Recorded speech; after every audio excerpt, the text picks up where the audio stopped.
Okay. All right, we're in the book of Isaiah. And what do you say about Isaiah? Isaiah was a prophet. He knew what he wanted God's people to hear, and God would talk to him. God could talk to him and show him some things. Understand as we go through the Old Testament that there are going to be a few prophets that can hear God and know God and understand what God wants. And basically they're telling the people, I'm going to be mad at you. God's going to get really ugly if you don't start listening. So we'll start with that. Now, in chapter 1, verse 2, listen, O heaven and earth, to what the Lord is saying. Children, I've raised you and cared for you long and tenderly, and you have turned against me.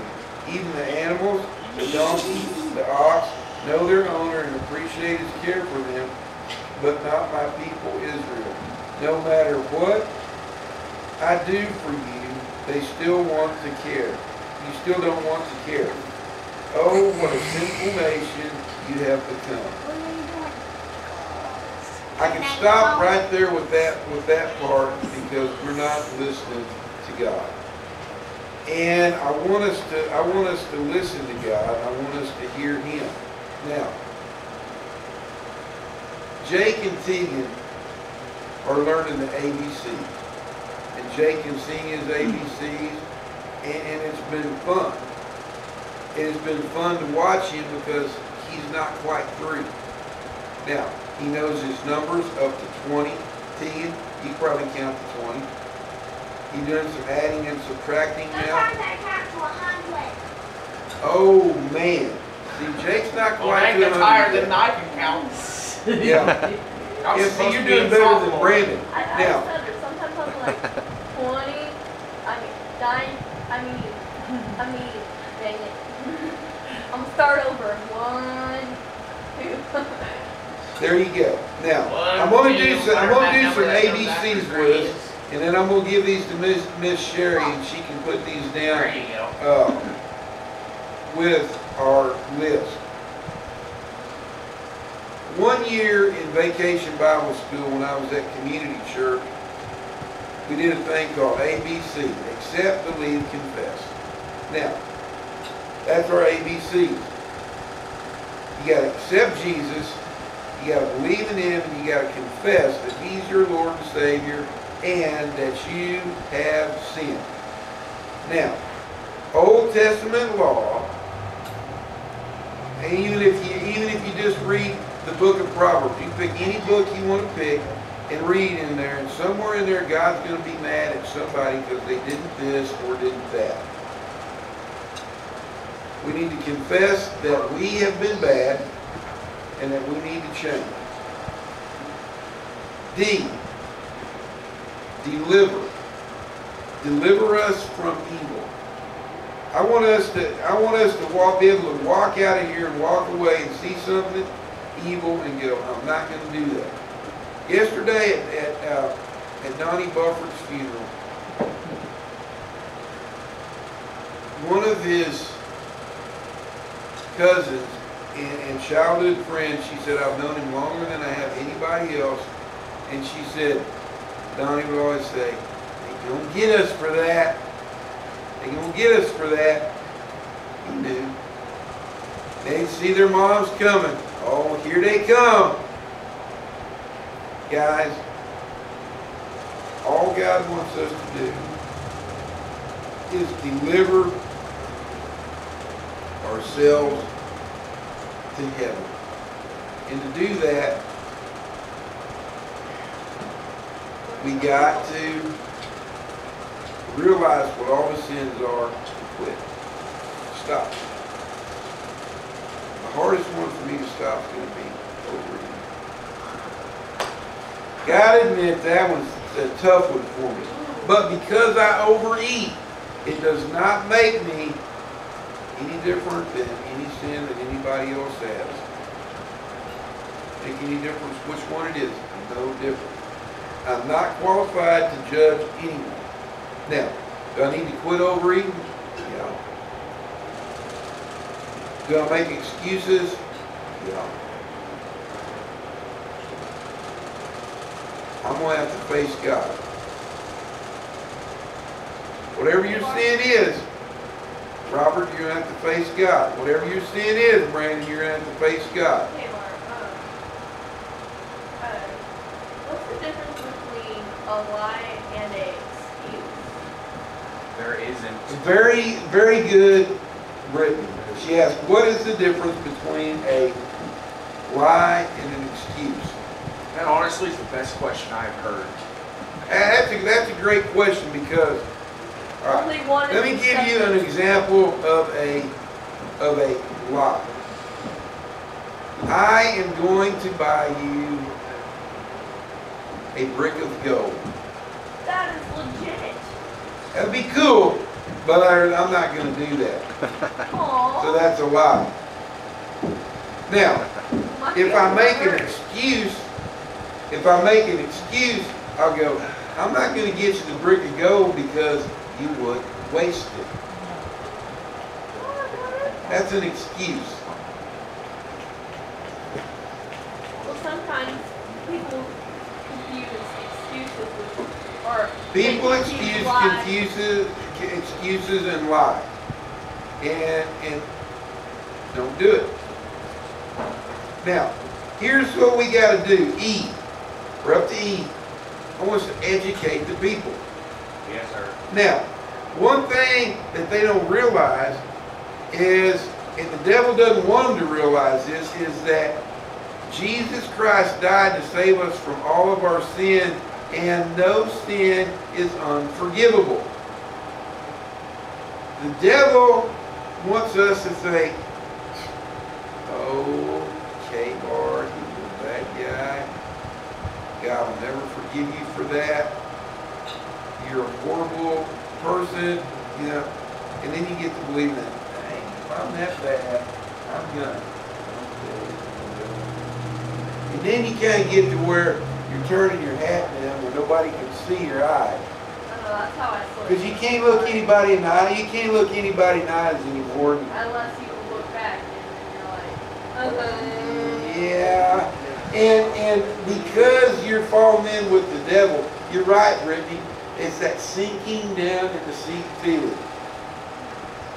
Now, if you find yourself doing that, go back to where you left God.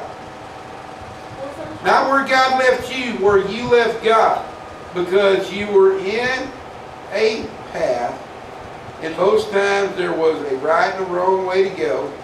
Sometimes your paths look like this. You go, God, which one do you want me to take? God will point it out to you. But other times there are two directions. There's right and wrong. If you go wrong, God's not going to not forgive you because you went down the wrong path. He wants you to learn a lesson down that path and turn around and come back and go, God, I was wrong. Thank you. Yes. sometimes when you're following the Lord, He will give you, I believe that He will give you what He knows you can handle. And sometimes if you go down the wrong path and He wants you to come back, sometimes that can be painful for the person because they had so much pain, and or I think maybe following your steps. I agree with that. Now, what she said basically was sometimes God allows you to go down those paths so you learn something. And you don't want to go back because it's painful. I mean, there's always a lesson to be learned. And what Brittany was saying about giving you stuff that you like sometimes can't handle. The way how I see it, like the biggest lesson is I can do all things through Christ who strengthens me. And you can always accomplish what you need to do if you believe in God. Very good. But, and that goes back to, what was our B? Believe. Yes.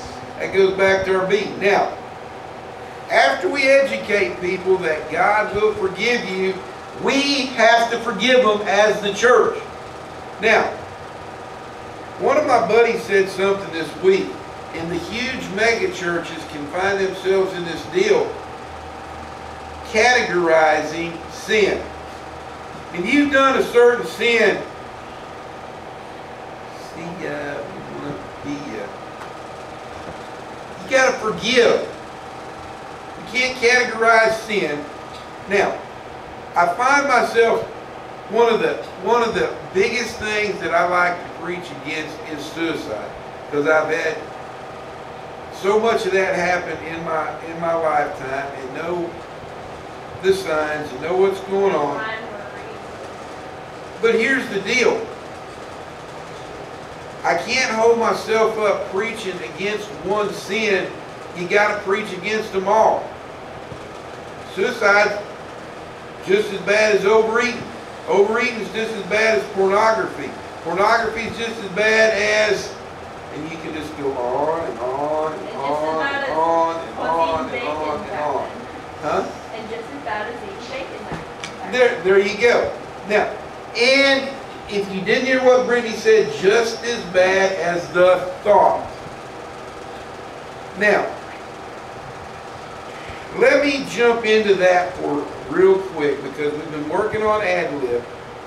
And those of you that are starting to watch my sermon, been working on ad-libbing. Now, for the sake of this conversation, let's say that Brandon says, man, K-Bar made me so mad, I could just kill him. What? I don't think I've ever Now, going to do he that. wouldn't, Brandon wouldn't say that, but if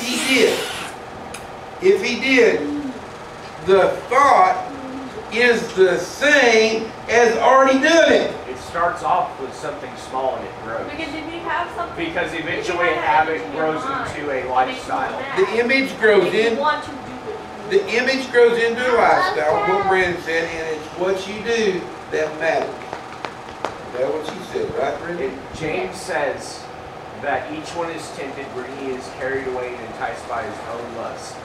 And once lust has been achieved, it gives birth to sin. And once sin is accomplished, it brings forth death. We need to cut lust off and temptation at its roots, or it will grow Now, bigger. Before Jesus came, back when Isaiah was the prophet, this is before Jesus came.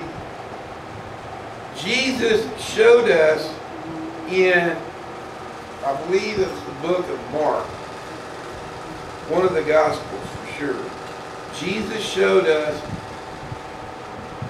if your left arm was bad and wasn't producing fruit, I would cut it off. If it couldn't produce good fruit. Now, this is in the fruits of the vine. And as you go into the vineyard to get the grape vine to reproduce grapes, you have to cut off all the old growth. Everywhere you cut off the old growth and new grapes will come on. You got to cut all the bad stuff out. You got to prune it. You have to shave. And we have to prune ourselves. God's not running the pruning shears, Brandon. God's not running the pruning shears, Robert. God's not running the pruning shears. We are. If we find something bad, we gotta. How was that they used to do on that TV show? Cut it out. Cut it out. They used to do that. Now, I don't remember which show it was. It doesn't make any difference. When you realize you're doing something bad, cut it out. Because Jesus died because people in the Old Testament wouldn't cut it out. Now, grace. We have to forgive with grace. We have to remember that we were once sinners. And now that we've been forgiven, we're not better than anybody else. I'm not better than anybody else. Now, there are some cases where I get on the I get on the bandwagon.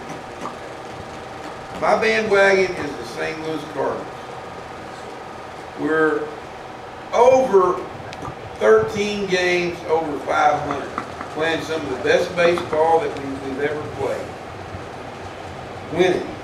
Got a winning series, winning season going on.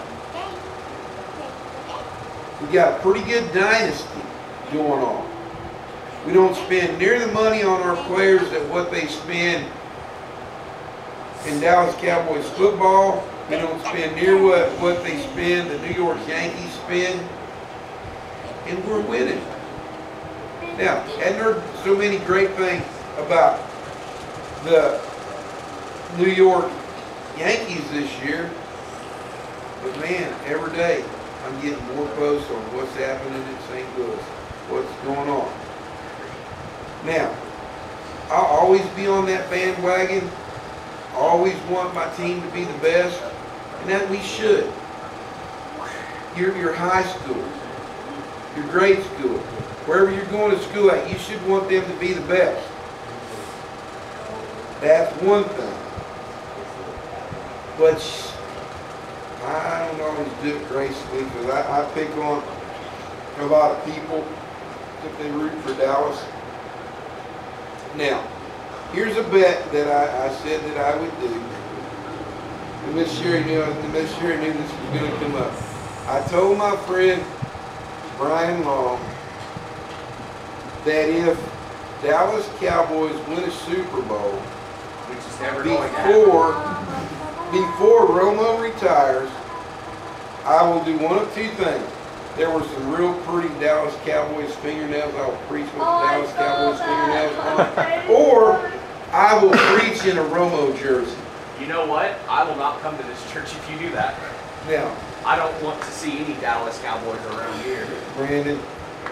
Brandon, this is just a bet. Now, on the other hand, I don't care. on the other hand, Don't blame if- them on doing that because they ain't gonna win anything. if Pittsburgh wins, if Pittsburgh wins a Super Bowl before Romo retires, he's got to come over here in a Roethlisberger jersey. Now, I'll make silly bets and do stuff like that, but guys, you have to have grace. You have to be graceful. Y'all saw me a couple weeks ago. I preached in a dress. We have to be I mean, faithful. now, notice that I was sitting behind this podium because I had my swim trunks on underneath them. I don't know. I've watched some of those ladies on TV, and they'll be sitting there and they'll try to cross their legs. They'll try to keep this and that. I couldn't Okay, more do well, that like- than the man in the moon. I had to wear swimming trunks under mine so I wouldn't embarrass the universe. Now, Trying to show us a show we don't want to see. it's great. That was as graceful as I could be. Now, hope. We got to give people hope. And that's what God is about. Okay, well, that day I was faithful. I was faithful that you didn't come out behind that podium. Oh yeah. Now, You're like, here's what I'm gonna call hope. Faith is hope at work. people Faith today, is hope at work. I have seen that people today use the word hope as they would use the word wish. Like, I hope this will happen. Okay. Hopes and wishes. There's a difference between hopes and wishes, Brittany. Because a lot of times I think, and I find myself sometimes in this category too, is this what God needs? Or this is one of my Santa Claus wishes? That makes sense? We wish Santa Claus would bring Kelly a new truck. We wish Santa Claus would bring whatever that is you got beeping over there, Brandon. We wish Santa Claus would bring Stan a new truck. I Now, wish Santa Claus would fix my saddle. okay, that saddle needs to be refleeced. I got a man that's going to refleece it. And guess what? It's Santa Claus. Guess what Logan told me? What? After November, when he gets back from the ranch finals, he'll come pick it up and he'll have time to fix it. Yes. So, sometime between Christmas and the 1st of February, your saddle will be fixed. Yeah. Now, as we go on, remember Isaiah was a prophet. Let's look at chapter 4 over here. At the time, so few men will be left alive that 7 women will fight over them each day and say, let us all marry you and furnish you with our own food and clothing, and let us be called by your name so that we won't be old maids.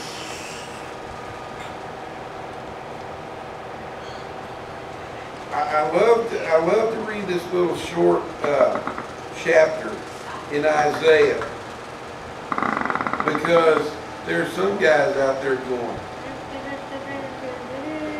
can't even take care of my wife, and she doesn't. This is not a verse that says you may have 7 wives. Just saying that there are going to be some ladies out there that will want to marry you if you're a great guy, Robert. You're a great guy. You could find 7 women that want to marry you and take care of you. And I could always their become own a food. Freemason and have like 9 wives. Depends on the woman's opinion of a great guy. Okay, and Brittany made a good point. What is a woman's opinion of a great guy? Holy cow. One that's loyal and doesn't have 7 wives. Yeah, we can get there. Loyalty has a lot to do with it. Now, it goes on to say in verse 5, the Lord will provide shade for all of Jerusalem over every home and all its public grounds, a canopy of smoke and cloud throughout the day, where the clouds are fire at night and covering the glorious land, protecting it from the daytime heat, from rains and storms. God wants to protect us from the rain and storms of life. Who lets us get in them? We let ourselves. Now, as we move on, we got to invite. I invite more people to watch these videos. I invite more people to come to our church. Guess what? We got the carpet shampooed this week. It's nice in here. We're on our way to heat. We're on our way to heat and air. Got the back area cleaned up so I can get the electricians in this week. Get them started on that. Once the electricians get in, our air conditioner is ready to install. Now, I was telling Taylor this morning, one of our church, people who come to our church is doing really, really well since he had left.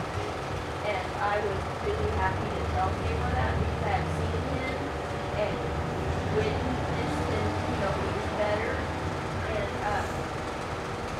I was like really happy to tell Taylor that because that's a sign of our church really growing. absolutely. And this is what Brittany was talking about. She ran into one of our church members. He's doing really good now. And we saw him this morning. And he said he was ready. Ran into him this morning and said he's ready to come back, didn't he? Now, that's amazing. Now, I want to tell you something. And this is in chapter 5, verse 14. Hell is licking its chops in anticipation of a delicious morsel, Jerusalem. Every time that the devil can get us down, hell is licking its chops. Man, the first time I read that verse, Stan, I got mad. I'm like, are you kidding me? It's sitting there waiting for me to fail, so you can laugh in my face. Ain't happening, buddy. I ain't going it. I ain't riding that ride. I don't want to ride that ride. I don't want to be a part of it. Now, one of my friends, Bobby, said the hardest thing in the world to do is give up. I don't think I can give up coaching. Now, they say it takes 21 days to break a habit. In the last couple of days, she made it to her 21st day, and she said, I really don't even miss it now. And I've lost some weight because of it. Now, I quit pop for 13 years. Wasn't hard. Only time I drank pop in those 13 years is if we were in Mexico on a mission trip, because you do not drink the water. I've got dysentery from getting the water on my hands, and it comes out like clumpy Dutch chocolate milk. And when that stuff hits your hands, you know you're going to be sick. Now, I pull a little cowboy out there. As soon as we got back to America, where we were staying, I went to the Walmart, got me a 1 pound block of cheese, Swiss cheese, and ate it. Now, you got to remember we're recording over there, guys, so you got to be quiet. And in this 1 pound block of cheese, I ate cheese so I couldn't eat anymore. I had a slice left about that thick and got that long. I just couldn't eat another bite of cheese. But guess what? I was healed. One of my friends that drank a drink that they made for him out of the Mexican ice stopped at every McDonald's on the way back. I'm serious. I know every McDonald's from Del Rio. I know every McDonald's from Del Rio, Texas to Guthrie, Oklahoma. At one point I was about to go, dude, I got to take off and leave you. I got kids that got to be back to school tomorrow. I was about ready to leave at one point. Now, but here's the thing, and you guys got to understand this and got to know this. And this is the one thing. If I don't get any farther in the book of Isaiah than this one verse, hell is licking its chops, waiting for you to mess up. Now, It's our job to try and make us mess up, but it's also our job to ruin his job. it is our job to ruin his job. And who does that? Jesus Christ. That's the J in our ABC. That's the Joker. That's the card that we want to get in the game. That's the man that we want to get involved with us. Because if we don't, we ain't involved with Jesus. If we don't get him involved with us,